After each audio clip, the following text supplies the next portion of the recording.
আসসালামু আলাইকুম ভিউয়ার্স, আমি রুবেল আর আপনারা দেখছেন রুবেল ইসলাম ইউটিউব চ্যানেল। তো আজকে আপনাদের মাঝে নতুন আরও একটি পিএলপি ফাইল নিয়ে হাজির হয়ে গেলাম।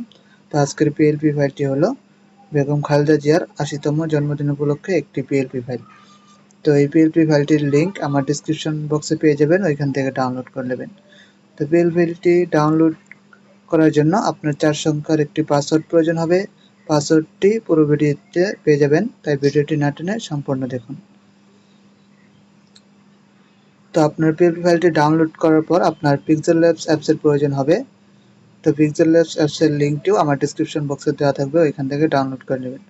পিক্সেল ল্যাবস অ্যাপসটি ডাউনলোড করার পর অ্যাপসটি ওপেন করবেন। ওপেন করার পর আপনার যে এরকম ইন্টারফেস আসবে, তারপর আপনার 3 ডট মেনুতে ক্লিক করবেন। এইখান থেকে নিচের দিকে স্ক্রল করবেন, দেখবেন যে ওপেন ডট পিএলপি ফাইল নামে একটি অপশন আছে, এইখানে ক্লিক করবেন। এইখানে ক্লিক করার পর আপনার এই সাইটে দেখবেন যে ডট পিএলপি ফাইল নামে একটা অপশন আছে, এইখানে ক্লিক করবেন। তারপর যে আপনার ডাউনলোড করা পিএলপি ফাইলটি আছে, যেটি আপনি ডাউনলোড করেছেন, তো সেই পিএলপি ফাইলটি আপনার কোথায় ডাউনলোড হয়েছে এখানে যাবেন।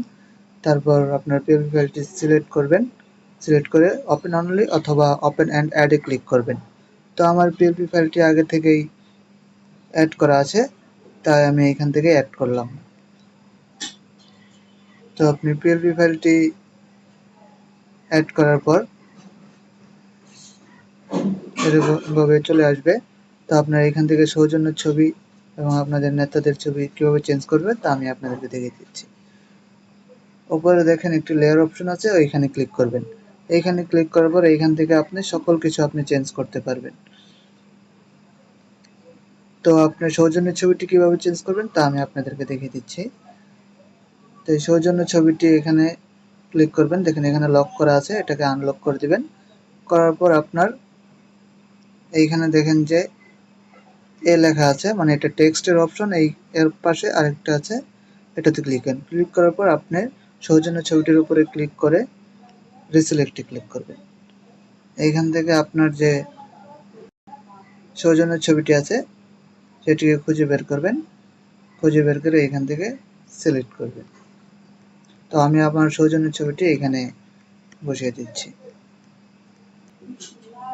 তো আপনার সৌজন্যের ছবিটি সিলেক্ট করার পর আপনার মন মতো করে এখানে রিসাইজ করে নেবেন।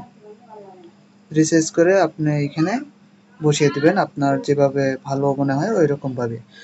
তো এখানে বসিয়ে নেওয়ার পর সেম একইভাবে আপনার যে এখানে আমি যে নেতাদের ছবি দিয়েছি 3টি, তো এইখানে আপনি লেয়ার অপশানে সেম লেয়ার অপশানে ক্লিক করে এখানে নিচের দিকে স্ক্রল করে দেখবেন যে এখানে ছবি আছে, এগুলো লক করা আছে, এগুলোকে সেম একইভাবে আনলক করে আপনি রিসিলেক্ট করে একইভাবে চেঞ্জ করতে পারবেন। তো আপনার সৌজন্য নামটি যে এখানে নিচে দেওয়া আছে, সেম একইভাবে আপনার যে সৌজন্য নামটি আছে এখানে ক্লিক করবেন। ক্লিক করার পরে এখানে দেখবেন যে এ একটা অপশন আছে, এ লেখা, এইখানে ক্লিক করবেন। এইখানে ক্লিক করার পর আপনি এডিট টেক্সট এখানে ক্লিক করবেন। এইখান থেকে আপনারা নামটা চেঞ্জ করতে পারবেন। তো সেম একইভাবে এইখানে আপনার পদবি যে দেওয়া আছে, এই পদবিটা সেম একইভাবে চেঞ্জ করে দেবেন। এখানে প্রত্যেকটা কম্পোনেন্ট আপনারা একটু একটি করে চেঞ্জ করতে পারবেন। আপনারা চাইলে এইখান থেকে খালেদা জিয়ার এই ছবিটি পরিবর্তন করে অন্য একটি ছবি বসিয়ে নিতে পারবেন। তো আশা করি সকলে বুঝতে পারছেন। সম্পূর্ণ ভিডিওটি না টেনে দেখার জন্য সকলকে অসংখ্য ধন্যবাদ।